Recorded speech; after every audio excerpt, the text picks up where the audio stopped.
grab your pre-workout and turn up that volume. It is time for a new episode of the Powerlifter's Den with your host, Cam Smith. Hello, everybody. Welcome back to another episode of the Powerlifter's Den. I'm your host, Cam Smith, and today I wanted to bring on Jay Farrant from the ABS Powerlifting Series. Jay, why don't you introduce yourself? How's it going? I am Jay Farrant from Ireland, and I am the meet director of the ABS Powerlifting Series.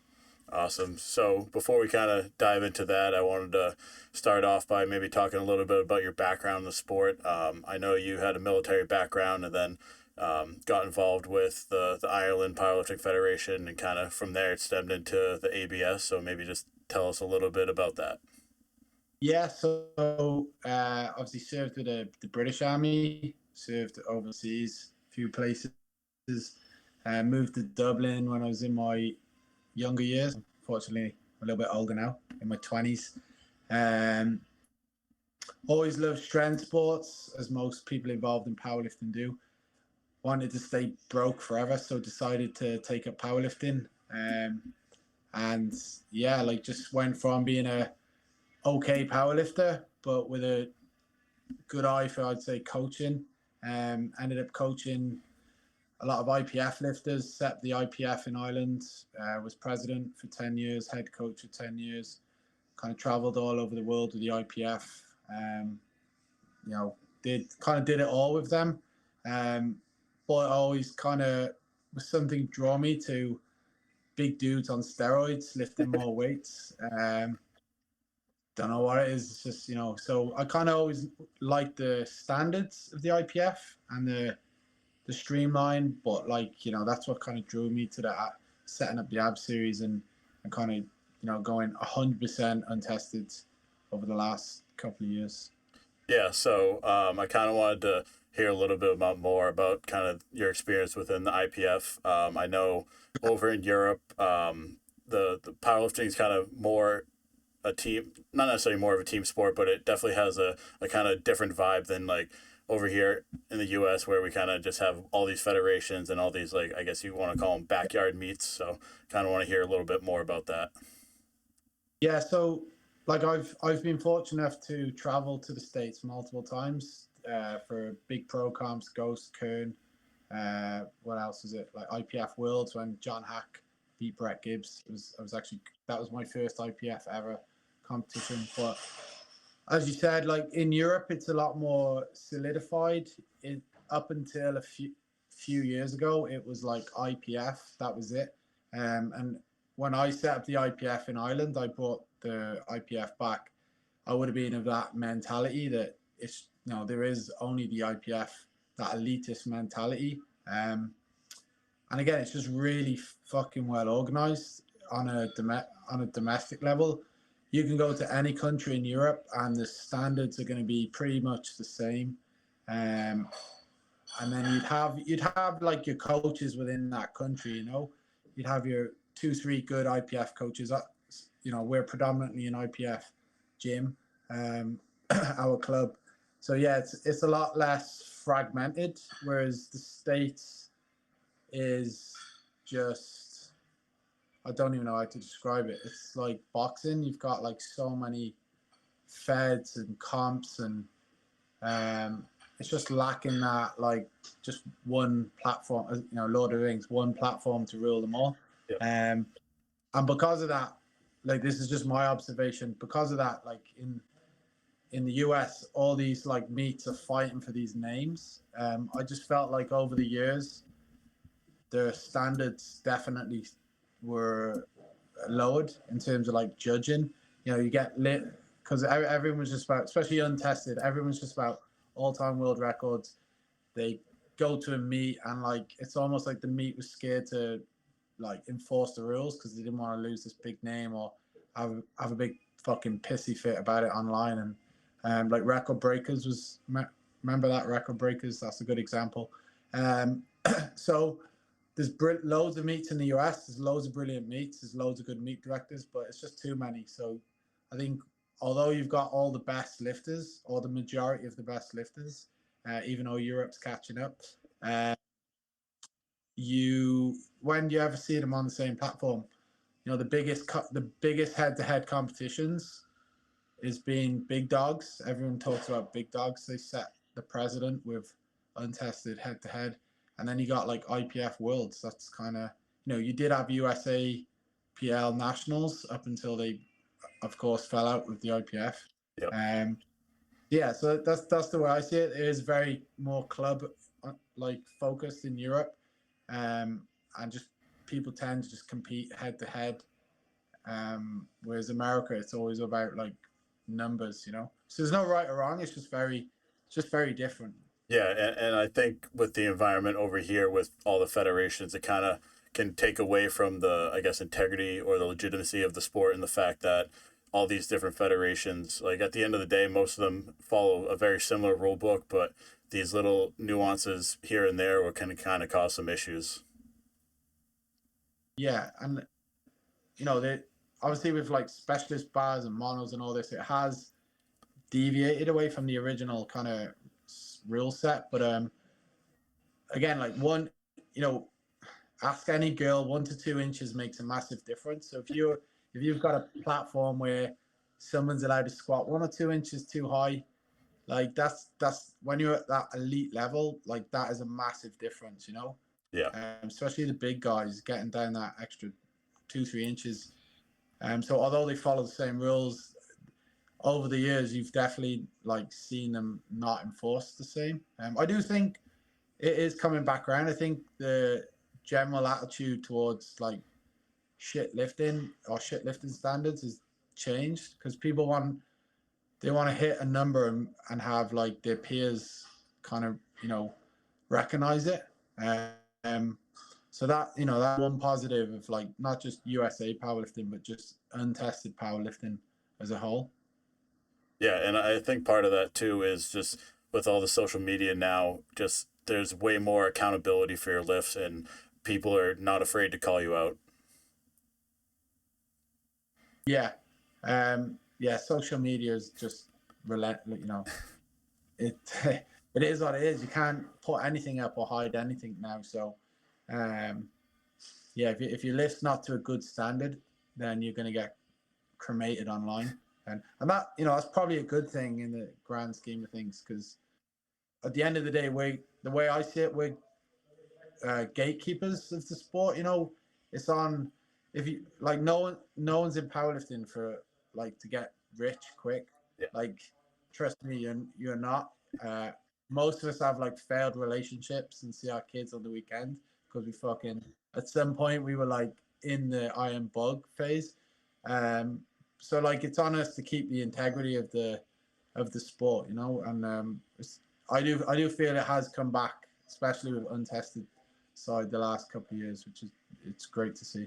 Yeah, and I think that's a recurring theme that you hear a lot too, is just the idea of that this is just a hobby at the end of the day. There's not enough money in it to kind of like you can be all in and it can be your lifestyle, but it's not Yeah, something that you need to make like normal sacrifices with family and friends to kind of just get some clout on the internet. yeah. Well, it's the same as most sports. Like if you look at people who go to the Olympics, most of them are broke, like it's amateur, but like high level athletes are just wired different. And powerlifters are just even, most of them are autistic or fucking, they're just wired different. It's to go to the gym and do the same 3 lifts 4 times a week. You're a borderline psycho. So yeah, okay, you don't. It's a hobby, but like to most of us, it means it gives us structure. It gives us something to do after work. And I always say this to people like why powerlifting? Well, and not like other sports. Like MMA is obviously amazing stuff, but powerlifting is honest. The bar never lies. Like so if you don't put the work in, for a fact you're not gonna lift more weight. Whereas I think that makes it unique to other sports. Yeah. Um, you could do a 12-week training camp for a fight and just catch a punch in the first few seconds, and you're just like, what's the fucking point? Whereas powerlifting, like the majority of times, you get what you put in. Yeah. And a little bit more into the your experience with the IPF, I wanted to kind of get some more information on like how long you've been with them and maybe just some of your favorite moments during that time. Yeah. So we set up Team Ireland in I think 2016. Very like I had to beg, borrow, and steal equipment from funny enough untested feds. Um, did our first comp. Powerlifting was on the rise. Ireland's a tiny country. It's only like 5 million people, so we're small. But yeah, I loved I for the majority of it. I loved the time with the IPF. We built a national team that was like really competitive. I was there at all the Ray William comps when he was setting that standard. We all remember it. Everyone was invested on that. So I was there for them. They were brilliant moments. I was there for Gibbs versus Hack. I was in the crowd getting drunk at that one. Not great. And yeah, I've been asked this a few times. There's two moments that stick out for me. Was Barry Piggott won our first gold medal in at an international comp. He beat the two American lads in the bench. I think Bryce Lewis was one of them. He basically just chipped them. That was in Canada. That was one of my favorite moments because it felt like finally we got like a bit of respect. Yeah. And yeah, just watching the national team grow over the last 4 or 5 years. We've went from being the whipping boys to we punch above our weight, and we're constantly winning medals. We've won, we've world champions now, European champions, and as of my last competition as head coach, we had the highest success rate in attempt selection across the world over the last 5 years, which I was very proud of as for the coaching team. And so yeah, and then in terms of just powerlifting, I like telling this story because it's one of them that you'd never hear. But the first time I went to an untested meet was the Kern US Open. It's on the wall there somewhere. And Ed Cohen came over a couple of years to my gym to do a seminar. And I didn't know anyone at the time. I was there with a young Irish lifter, and I was probably like 90 kilo wet. So it's about 200 pounds wet. IPF head was like, there's fucking Larry Wheels. Didn't know him. All these people. So it was on the elevated stage, and I was just there, like rabbit in the headlights, and like Ed Cohen locked eyes with me, and I was like, he's not gonna remember me from 2 years ago, It's fucking Ed Cohen. Everyone's like sucking him off, and he just makes a beeline over, and he's like, puts his hand out. He's like, "You're not gonna fucking shake my hand." And I was like, all right, Ed. Our best friend. So, all right, Ed. And yeah, he stayed with us the whole flight for squats. So when there was like loads of people coming up for him. So those are kind of my two favorite. I know one is an IPF, but those are probably the two favorite moments for me in powerlifting. Yeah, so I do know that you did grade the highest on the attempt selection, so I kind of wanted to delve into that a little bit as well. Kind of correct me if I'm wrong, but is it the IPF coach? There's just one coach for that team, right? And they do all the attempt selections. Yeah, so it's changed now. When I stepped down, they split it into head coach, junior coach, master coach. But for the 8 years I was there, I was the head coach. And then apart from like one or two like westerns and masters, yeah, I would have been at the competition. I would have been at every worlds and euros, and I might not have been directly handling every single athlete, but it was my coaching team, and they're fantastic, and they've taken over now the role. So what's it like, kind of handling, not necessarily handling, but having to kind of understand all the athletes and being able to make that correct attempt selection? So actually, this is probably the biggest thing with tested and untested.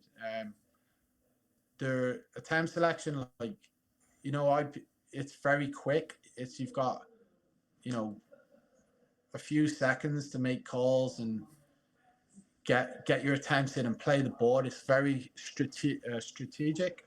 And like, yeah, you've got like 10, 20 seconds to make a call and pick what the best route is. and it's high pressure like that. That is, that's why probably I've got such a bias to like head-to-head competition, because it's not only about the lifter being on their game. Like look at Russ Swall recently. Yeah. He was slightly off. He's a class lifter. He's slightly off. He got beat. But the coaches, I've seen so many coaches win world titles and European titles purely on just strategy. Which I think is really good for powerlifting, because when you go to a meet and there's one guy and he's like, fucking 150 pounds ahead of everyone else, kind of like, well done, mate. You had a glorified training day. But when you like, right, we have to go 10 pounds heavier than what we wanted to do to win. You're going to send it. You've got to speak to lifter, look at a board, look at the running order, lot number, get the attempt change in. They might change it. You might have to go back and rechange it because you get 2 attempts. Like, it's just so much going on. So yeah, it's very stressful. And when it goes wrong, you look like a shithead. Yeah. When it goes right, you're like, yeah, I'm the best. But, Yeah. yeah, I think untesting kind of has lacked that a lot, just because there's so many platforms. Yeah, and I guess one of the things I'm curious on too is kind of opener selection. Obviously, the goal for your athletes is to go 9 for 9 at the end of the day. So maybe tell us a little bit about something that maybe they need to open a little bit lighter, or maybe you make an adjustment to open heavy so their third attempt can beat someone. Like, just kind of dive into that a little bit. Yeah, so our kind of motto is open light, finish heavy. Openers are always, basically last warm-ups. And again, like going back to IPF, they have singular medals, so you can win a squat, bench, deadlift individual medal. So, if let's say you've got a higher lot number, and let's say you're lot number 2 and you're competing against lot number 1, and you both your planned opener was 2.5 lighter. Just before the attempts, your changes close, you'd be right. I'm going to put our opener at 2.5, because then we're going to jump and we're going to get the running order on bench. And if say you've got body weight, you can just match them all the way through. But then you're playing games in the warm-up room. They're looking at you. You're looking at me. They're waiting for you to go to the walk around the corner. And because they're thinking the same thing, they might put a bluff opener in. And this is just one. You might have 4 lifters. This just might be one thing. One lifter. And you play games.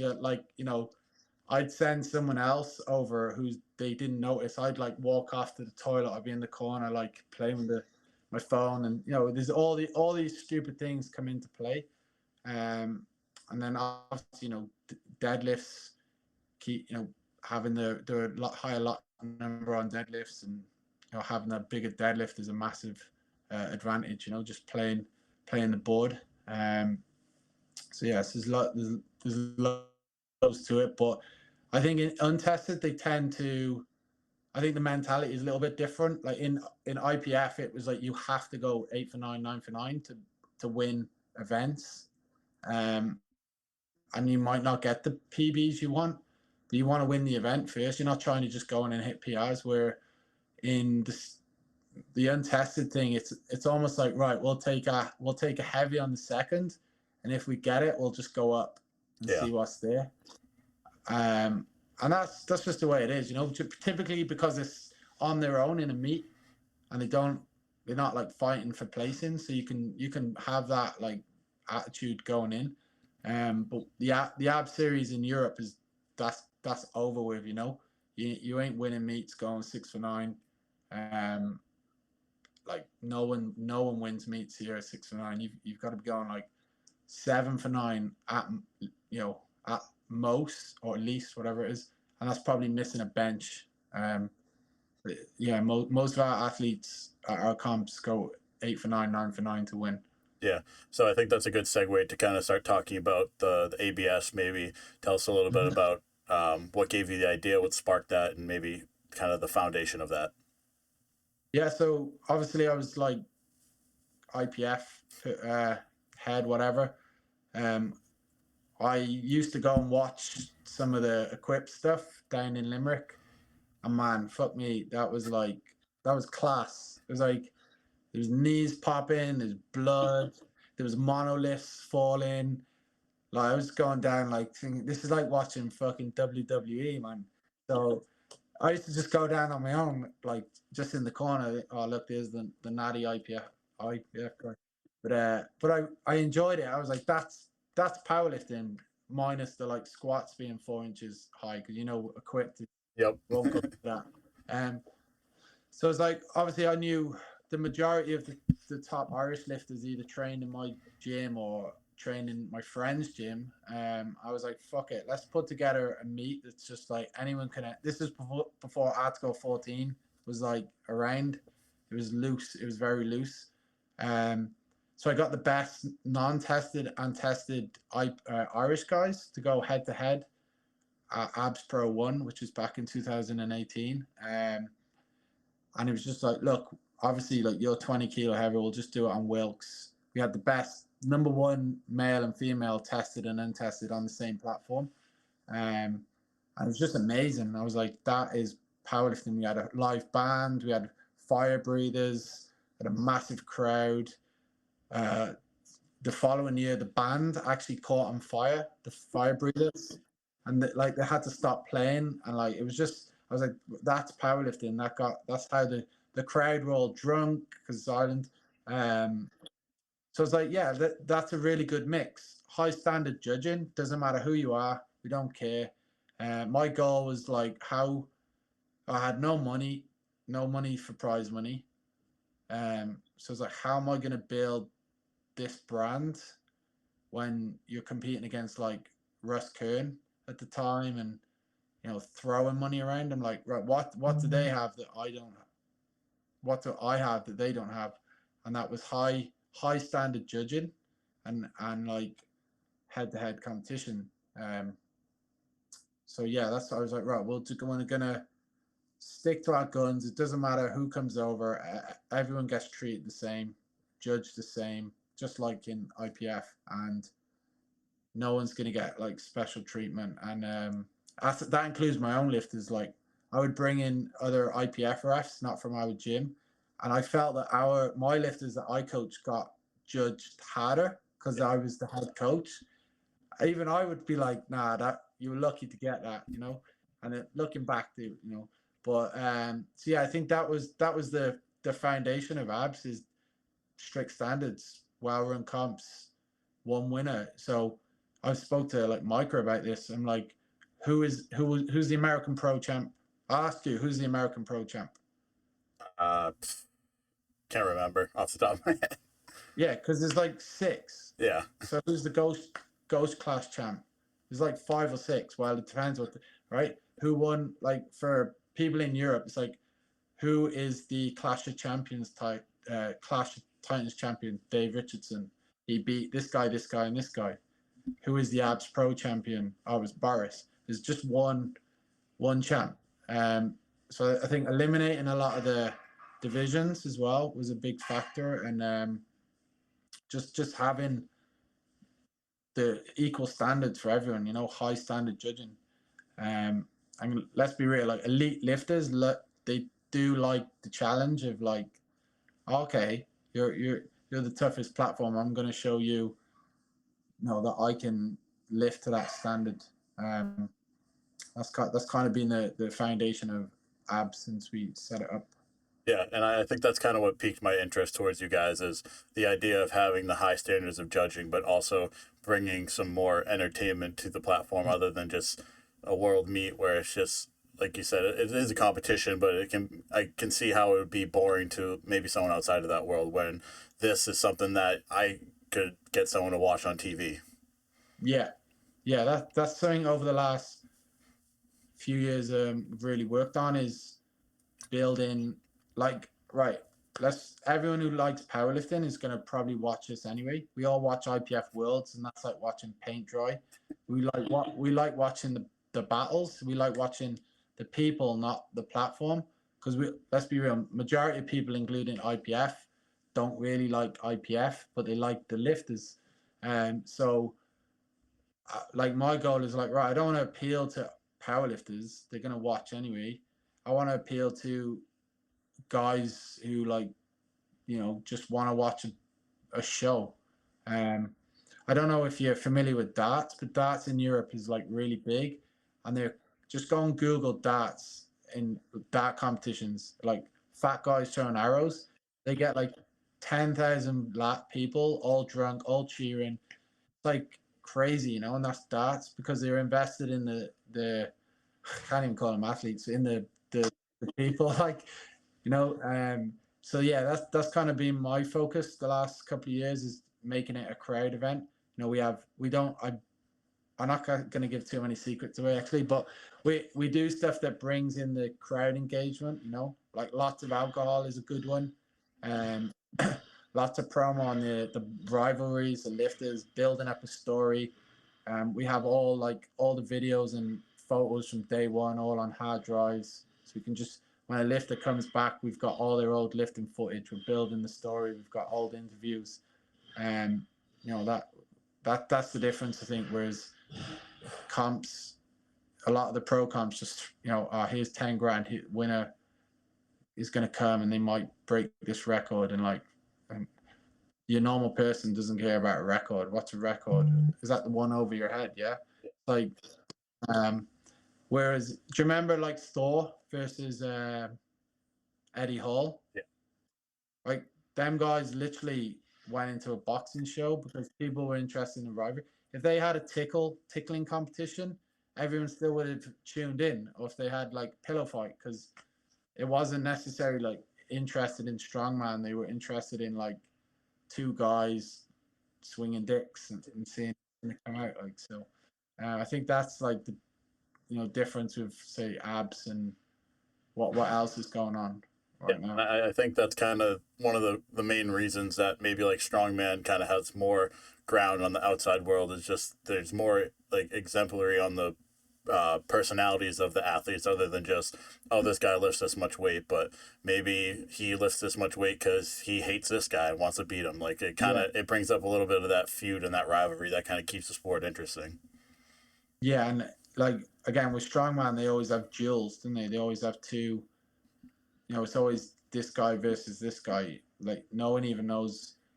The majority of the fans can't fathom what like 200 kilos or 400 pounds round ball is. They just know that guy's getting it up on the wall quicker than that guy, and that guy, I like his haircut, so I'm going to cheer for him. Or he's not English, I'll cheer for him. So Yeah, and so maybe talk about a little bit about the powerlifting series, kind of the details of that, the layout of that, and kind of the goal of that. Yeah, so it's a little bit complicated, but I'll try and simplify it. So we have like our typical series has three divisions: Division 2, Division 1, and Pro Am. Division 2 is like an entry level division. Division 1 is basically an intermediate. They all have like dots ranges to hit, and then the Pro Am is like an open Pro Am division. So just a standard ab series that we'll say run, we'll have them three.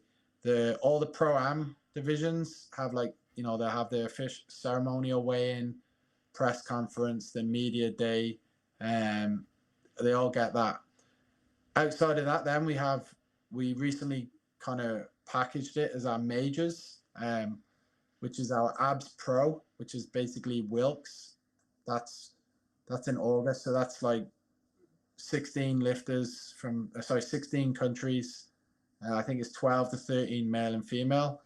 The best lifter from each country goes head to head and wins on Wilks. So that's like our pound for pound comp. Then we started the Clash of Titans a couple of years ago, which was our total only meet on specialist equipment. Again, just biggest total takes all. And then obviously Reach reached out to me like that.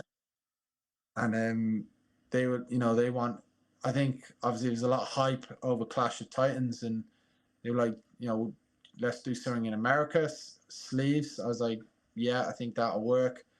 So we like, power bar walkout sleeves. Let's make it like stripped right back, like a purist comp total only. So there are three like major events, and then we've lots of like smaller ones that we're building, like, you know, our teens, our under 21 camps, they're like 1 day events. And recently we launched a regional series, which is just an event where it's just Division 1 and Division 2. So we've got 1 or 2 of them planned in America next year. And then we obviously, like, we're kind of going into the UK as well. But like next year we have a AB series in South Africa, the UK, obviously Ireland, and America. So we're gonna expand a lot next year.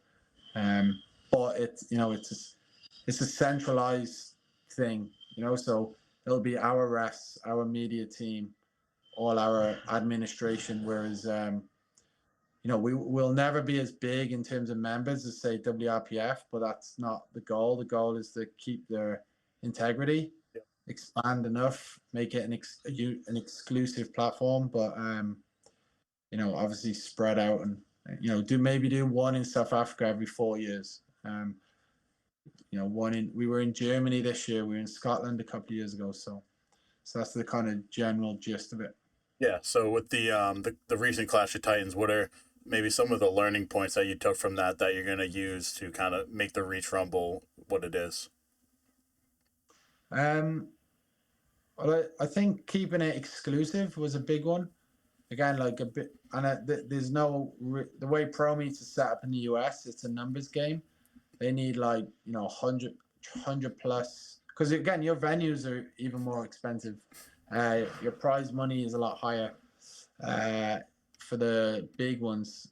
Anyway, so yeah, having it exclusive, not having 100 lifters on, where it's really hard to see who your main event is. So Clash of Titans, it's just the Titans take over. They're on their own.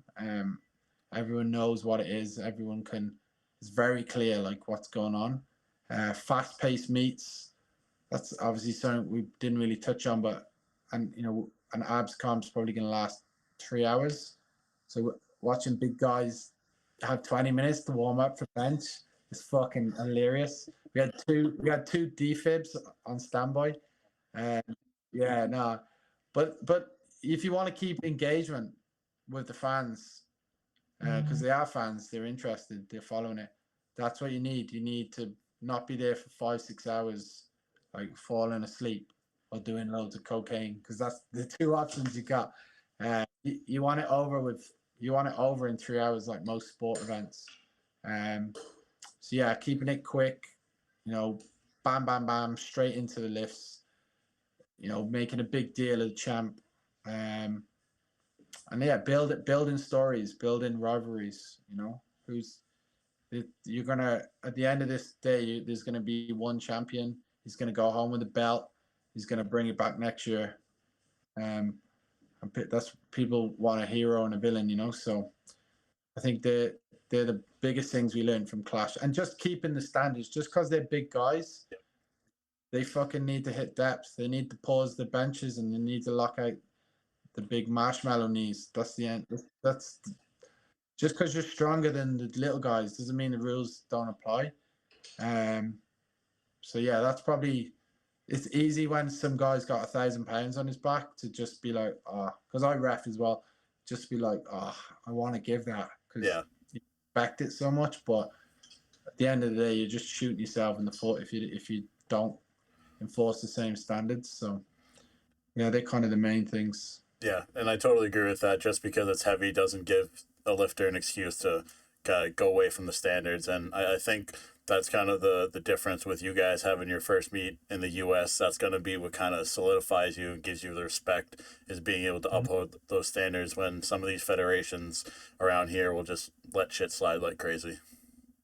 Yeah, it's just the way I think your market went, because you don't want to upset your superstar, because they're not coming back next year and you're not getting that 5,000 sponsorship deal. So it's like, I think we're coming in with a fresh plate. I don't there's 2 things I said to Richie when I took on the meet was, it's my own refs, and I'm not using a Kabuki deadlift bar. And that's nothing on Kabuki. They're an amazing company. They've supported us over the years so much, but I just don't agree with that. I just didn't agree with that bar. So yeah, like, you know, you have to come in, you know, if it pisses a few people off, that's fine, you know, but that's what, as bad as it sounds, like I want abs to be big in America, but it doesn't matter to me either because, you know, we're doing pretty well over here. A lot of the Americans are coming over here, and the rest of the world is, you know, coming to Dublin right now. So at the same time, like, you know, you're going to get judged the same. Yeah, you can never please everyone, especially in the sport for sure. Maybe Yeah. just let everybody know a little bit more about the details of the Reach Rumble, where, when, time. Yeah. So it's in the Experience Center in Provo, Utah. It's on the 7th of September, also my son's birthday, as I said, for lifting. Uh, yeah. I think we're back up to 14 guys now. We had a lot of dropouts. That's something we had in the first Clash of Titans. Big guys get injured or just don't make it. But it's okay. It's still the strongest roster on the planet right now. So we 14 guys. It's one flight. We are going to run a pro-am in the morning, which is dots, like a co-main event. The Rumble's going to be one flight of guys. It's going to be fast paced. It's going to be on a power bar. If you watch super heavyweights on a power bar, that's some show. It's going to be strict judging. There's going to be deep squats. There's going to be pauses on bench, and there's going to be drama. Like, there's going to be missed lifts. It's not going to be your typical I show up and, you know, there's going to be 4, 5, 6 guys fighting for podiums and having to send it. And hopefully, you know, hopefully we have as many 1,100 kilo totals as possible. Big Dogs is the only platform to have an 1,100 kilo podium. And Abs Pro is the only platform to have a 1,000 kilo podium with a power bar. So, you know, I expect way more from this competition in sleeves. So, yeah, if you can't make it yourself, obviously tune in. All the proceeds from the live stream will be covering costs because every lifter is getting paid at least $1,000 to compete. No entry fee. They're getting their hotels covered. So, like, I'm living on beans the next few weeks, and Richie, buy a few pre-workouts, and no, tune in, support the event, even if you fucking don't like abs. This is for powerlifting, and untested powerlifting. This is your fraction. Like, just support the event. You know, don't have to like it. You don't have to like me. You don't have to like whoever's lifting, but we need this event in untested powerlifting. You know, we need a total only meet that's gonna potentially rival Sheffield. You know, Yeah. because you get it. You watch Sheffield, and you can't help but appreciate that. And we could have bigger than that. You know, we got monsters in the US, monsters in around the world, because they're on supplements. You know, they're way more interesting. Let's make our own super meet. Let's make our own Sheffield. Yeah. First in Provo. Yeah, and I'm very excited to watch this meet. I wish I could come out. I'm actually competing that day, so I'll be watching the live stream in between my attempts. Yeah, I'll get your free code. Don't worry. Awesome. So I think another question I had about the Rumble is maybe what are some of the things that you're most excited for? Do you know what? I'm actually shitting myself because like the whole organization of going to a different continent, like I've done probably hosted like 30, 40 comps, but like going to a venue you've never done a comp before is tough. Then you've got to like do all the high production, and it's all like a lot of new things. So I'm excited about the challenge of trying to pull this off. Luckily, Richie's been like, you know, massive part of this. But yeah, I'm just excited to actually get to America and watch some head-to-head competition. I think it's just gonna it's gonna change the game in American untested powerlifting. I think people are gonna go like, fuck, that's actually fucking interesting. I want to be on that platform. You know, I want to win that belt because again, we're the only fed with belt. We're not fed, so we're the only platform with belts. You know, cool belts, not fucking McDonald's Happy Meal belts, like proper heavy ass steel belts that actually mean something. You know, not only have you had to beat in the world class lifters to get one of our belts, you've had to do it to a standard that is really, really high standard. You know, that is not questioned and respected amongst your peers. So, yeah, to answer your question, I'm looking forward to just getting it done and putting on a show for you Yanks. Yeah.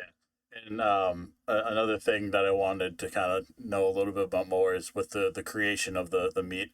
Maybe obviously Clash of Titans was a total meet as well, but what kind of gave you the idea to say, hey, let's do a meet just to see who can put up the biggest total versus all these formulas and things that all the federations use? Yeah, so as you said, we've already done it with Clash of Titans, and do you know I actually got sick of just like running formulas. It's like, yeah, the competition's great, but like, you know, I want to see big lifts as well. And I did have a lot of the big lads who didn't want to go on diets say, Jay, please will you run a total meet? I was like, right, fine. And then after seeing the first one and the hype, I was like, this is it. So it was actually Richie reached out to me from Reach, and yeah, he was like, let's do this with sleeves in America, you know, where the monsters live. So yeah, after seeing the success of the Clash, it was a no-brainer. And because like I see the Clash as like almost like the European Championship Yeah. with the specialist. It's got specialist bars, you know, and the wraps and the mono, where the reach is sleeves, power bar, walkout. So and it's in the US. The belt is a US belt. Um, so I see it as like the US champion, you know. So yeah, like I think they really complement each other, and what I think will happen from this is we're going to see a proper heavyweight roster form of 20 to 30 guys doing the two competitions.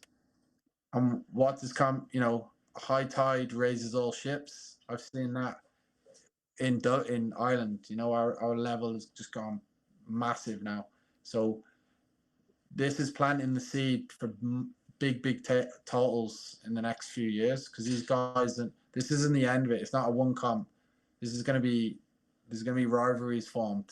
Um, we're going to see people like going through divorces, going bankrupt, buying every peptide and steroid and all their time in the gym trying to break numbers and win belts over the next few years. So yeah, you know, that's the way I see it. It's not, this is just not a one comp thing. This is like, right, we're going to build a roster of athletes, and we're going to, you know, unify like at least the heavyweight side of untested powerlifting and bring it back, man. All the small guys have been fucking getting all the glory last year. Let's bring back the heart attack squad, you know.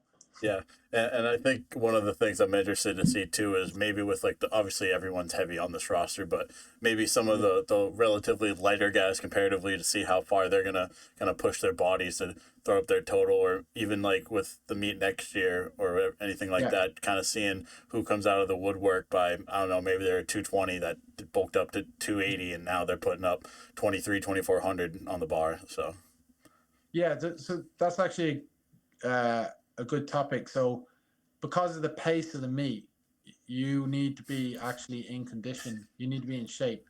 Like Dave Richardson won the Clash of Titans, and he was the lightest guy in the top four. But he looked like he had the most stamina. So you can't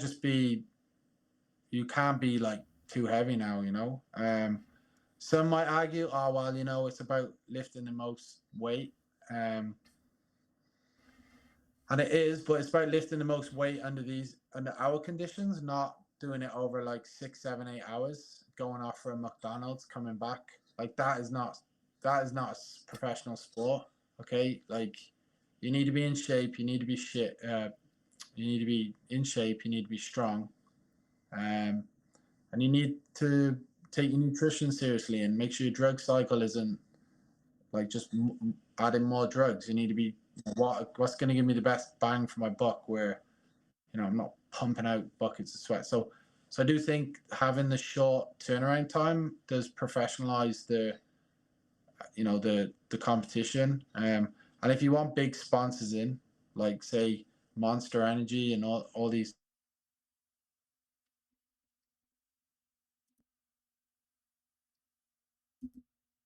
big sponsors like Monster Energy and all these mainstream sponsors to come in, you need to make it, an actual package that people will watch start to finish. So yeah, heavyweight powerlifting's Go. So yeah, heavyweight powerlifting's gonna, is gonna change. The dynamic of it is gonna change. You're gonna have to be a little bit trimmer, but still juiced, jacked and juiced. And if you want to win our events anyway.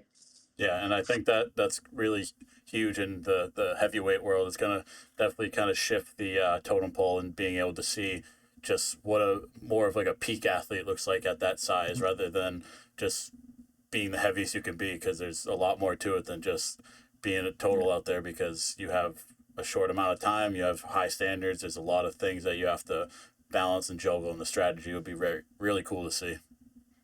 Yeah, that's it, exactly. So I think we can kind of wrap things up here. So I'll ask you my final question. If you could give a new powerlifter or maybe a new heavyweight going into their first meet a word of advice, what would that be? Good question. Okay, don't cut weight. If you're a midget, don't cut weight.